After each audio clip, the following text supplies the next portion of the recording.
Lord. கர்த்தருடைய பரிசுத்த நாமத்துக்கு ஸ்தோத்திரம் உண்டாவதாக. இன்றைய தேவ வாக்கு 1 தீமோத்தேயு 6 அதிகாரம் 10வது வசனம். பண ஆசை எல்லா தீமைக்கும் வேறாயிருக்கிறது. சிலர் அதை இச்சித்து விசுவாசத்தை விட்டு வழுவி தங்களை உருவ குத்தி கொண்டிருக்கிறார்கள். ஹல்லேலூயா.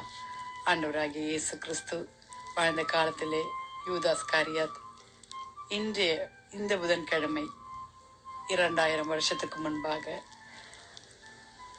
அவர் லெண்டேஸ்ல பாம் சண்டே முடித்த பிறகு ஒவ்வொரு காரியங்களாய் நடந்து கொண்டிருக்கிறது. 30 வெள்ளிக்காசுக்காக நம் ஆண்டவராகிய இயேசுவை காட்டி கொடுத்தார், கூடவே நடந்தார். நண்பனே என்று அழைத்த யூதாஸ் காரியார்.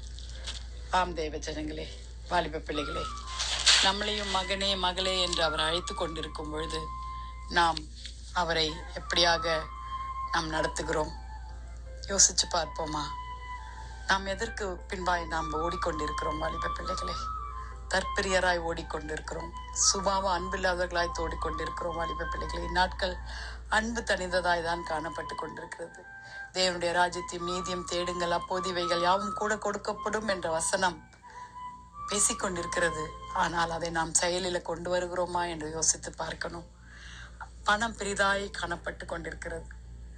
2 தீமோத்தேயு 3 அதிகாரம் 2வது வசனத்துல 3வது வசனத்திலையும் அநேக விதமான சுபாவங்களை குறித்து சொல்லியிருக்கிறது. எப்படி எனில், மனுஷர்கள் தற்பிரியராயும் பணப்பிரியராயும் வீம்புக்காரராயும் அகந்தி உள்ளவர்களாயும் தூஷிக்கிறவர்களாயும் தாய் தகப்பன்மார்க்கு கீழ்ப்படியாதவர்களாயும் நன்றி அறிதல் இல்லாதவர்களாய் பரிசுத்தம் இல்லாதவர்களாயும் சுபாவ அன்பில்லாதவர்களாயும் இணங்காதவர்களாயும் அவதூறு செய்கிறவர்களாயும் இச்சை அடக்கம் இல்லாதவர்களாயும் கொடுமை உள்ளவர்களாயும் நல்லோரை பகைக்கிறவர்கள், அநேக காரியங்கள் தேவ பிள்ளைகளே பட்டியலிட்டு கொண்டே போகிறது. அன்பு குறையும் இடத்துல பாவம் வேரூன்றி நிற்கிறது. ஆம், யூதாஸ் காரியத்திற்கு பணம் என்றும் பிசாசு அவன் வாழ்க்கையை ரூயின் பண்ணிவிட்டது. ஆண்டவராகிய இயேசுவை காட்டி கொடுத்தார். அதன் மூலமாய் அந்த பணத்தை அவர் அனுபவிக்கல, நாண்டு கொண்டு செத்தார். வாலிப பிள்ளைகளே, நாம் செய்கிற ஒவ்வொரு பாவங்களையும் கர்த்தர் கணக்கு பார்க்கிறார். நாம் ஆனாலும் மனம் திரும்புங்கள், பரலோக ராஜ்யம் சமீபமாய் இருக்கிறது என்று ஆண்டவர் சொல்லியிருக்கிறார்.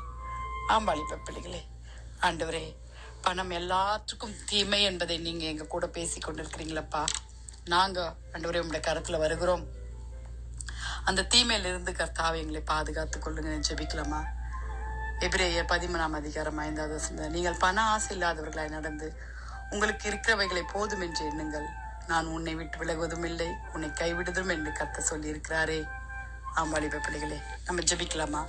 துதிகளின் மத்தியில் வாசமாய் இருக்கிற எங்கள் பரலோக தேவனே, அப்பா, அருமையான இந்த காலை வேலைக்காய் ஸ்தோத்திரிக்கிறோம் அப்பா. பணத்திற்காக யூதாஸ் காரியத்தை காட்டி கொடுத்தது போல நாங்கள் எங்கள் வாழ்க்கையில் அப்பா பணத்திற்கு பிரதானமாய் வைத்து ஆண்டவரே பெற்றோர்களே மற்றவர்களை மதிக்காத தன்மைகள், ஆண்டவரே, அது உலகத்திற்கு பணம் எவ்வளவு தேவை, அதன் மூலமாய் பெருமை ஒன்றும் எங்களிடத்துல வராதபடி எங்கள் குற்றங்கள் குறைவுகள் தெய்வீக சுபாவம் இல்லாத காரியங்களை எடுத்து போட்டு கர்த்தாவே உமக்கு பிரியமான ஜீவிதம் செய்ய எங்களை அப்பா, எங்களையும் எங்கள் ஆவியாத்தும சரீரத்தையும் எசப்பா எங்க வாலிப பிள்ளைகளை உடைய கரத்துல ஒப்பு கொடுக்கிறோம். குடும்பங்களை பாதுகாத்து கொள்ளுங்கப்பா, வாலிப பிள்ளைகளை ரட்சித்து கொள்ளுங்கப்பா, தேசத்தை பாதுகாத்து கொள்ளுங்க. தேவைகள் எல்லாம் சந்திங்க சுவாமி, ஊழியக்காருடைய தேவைகளை சந்திங்கப்பா. நீரே மகிமைப்படுங்க கர்த்தாவே, உம்முடைய நாமம் மகிமைப்படட்டும், உம்முடைய ராஜ்யம் வரட்டும் அப்பா. உம்முடைய வருகைக்காய் காத்திருக்கிறோம் ஆண்டவரே.